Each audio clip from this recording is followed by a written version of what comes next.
You're watching BATV, bringing Brookline home.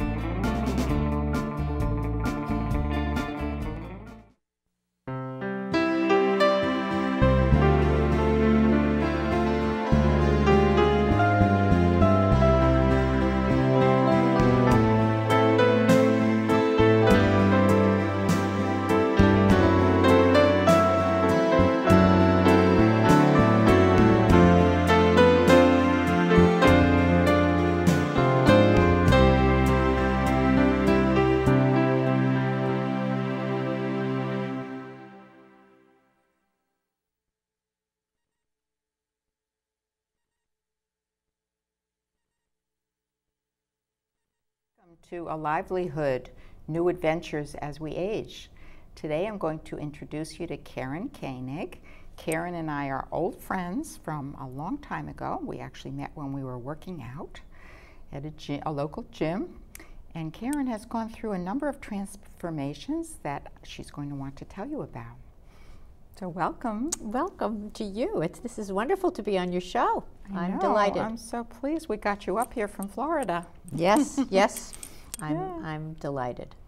Right.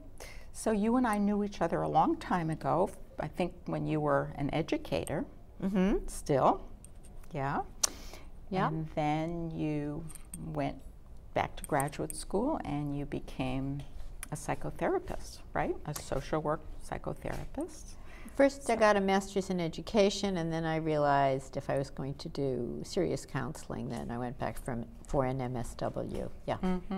Yeah. And you developed a private practice here in the Boston area. Right? Yeah, I had a thriving practice for a long time and loved it. Yeah. But I think, as you've told me, Karen, you always had, you know, a yen for writing, correct? And some time ago you were writing screenplays. Well, yes, unproduced ones, but I did write 5 or 6 of them, and when I'm finished the eating books that I'm writing now, I really hope to return to working on my screenplays because they were just so much fun. Yeah. When did you actually start writing, would you say? I left a full-time job in the early 90s or mid-90s to develop a private practice and to write. And I wrote a couple fair novels, and then I got into writing screenplays, and they were a lot of fun. But it's very hard to really get them produced. And so then I started to write about what I know, which is psychotherapy and the field of eating disorders. Yeah. So why don't you talk a little bit about how you got involved in the field of eating disorders? You know, what was compelling about that for you?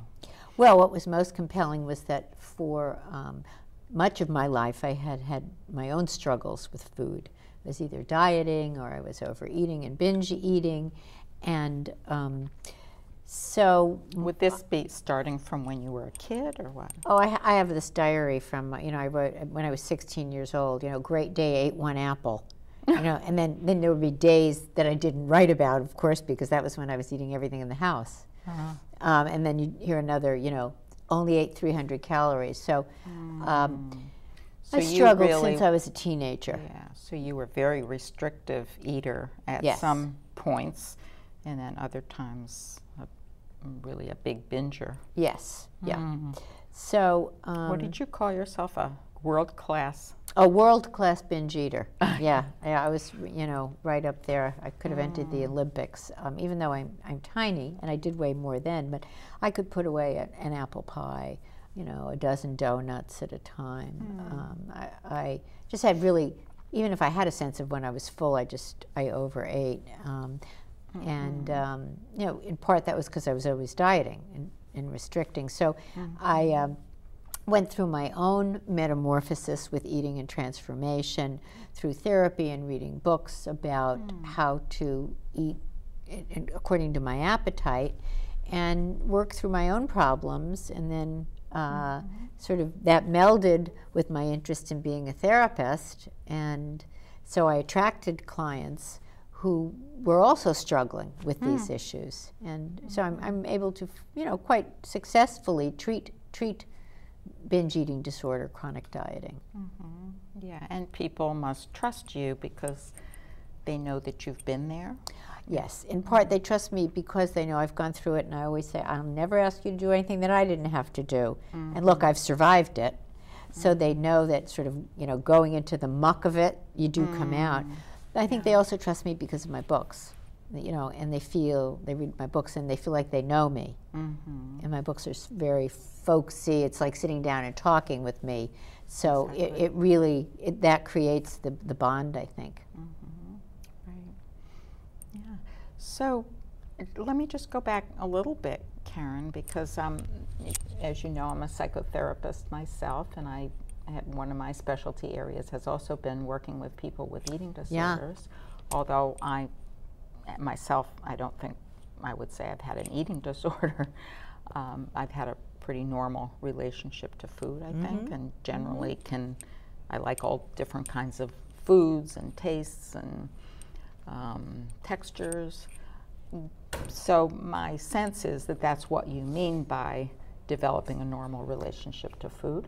Yes, you are one of the people who I consider, when I tell people there really are normal eaters out there, you are one of them.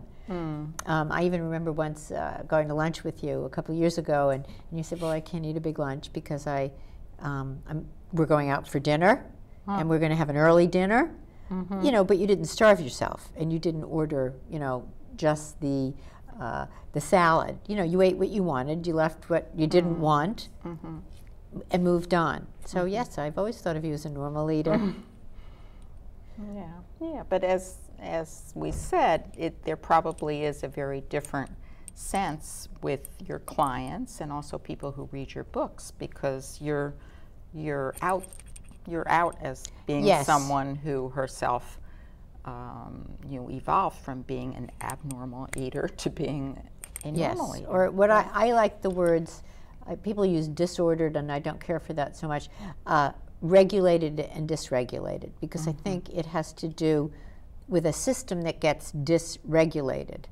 You know, when you move it this way, it wants to come back here, and it sort of rebound eating bounces you back here. And you somehow you never end up in the middle. And that's regulation, when you're in charge, not in control, but you're in charge of the decision making.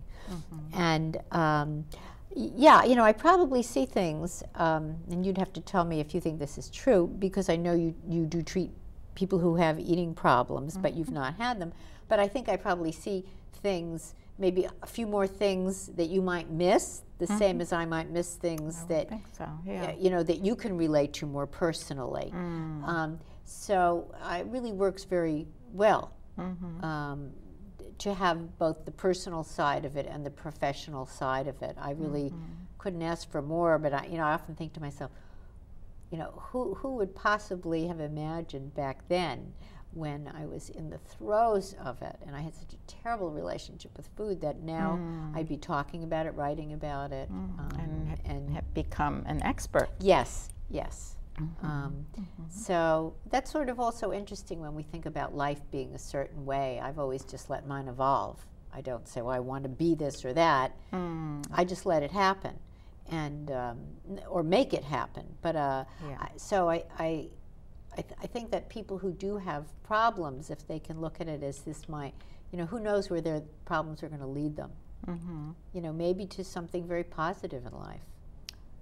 Right, and I think that has happened. A lot of the people that we know about who are, you know, big names in certain fields are people who themselves had certain crises and challenges that they had to go through. Yes, right? And that's really what connects people, and I think it's what connects people to me, that they know I have gone through it, and that I have the wisdom that they're trying to acquire. And that they still they can't acquire it from me per se, but that I can guide them through acquiring their own wisdom, which might be a little different than mine. And that's fine, because that's their journey, and I have mine.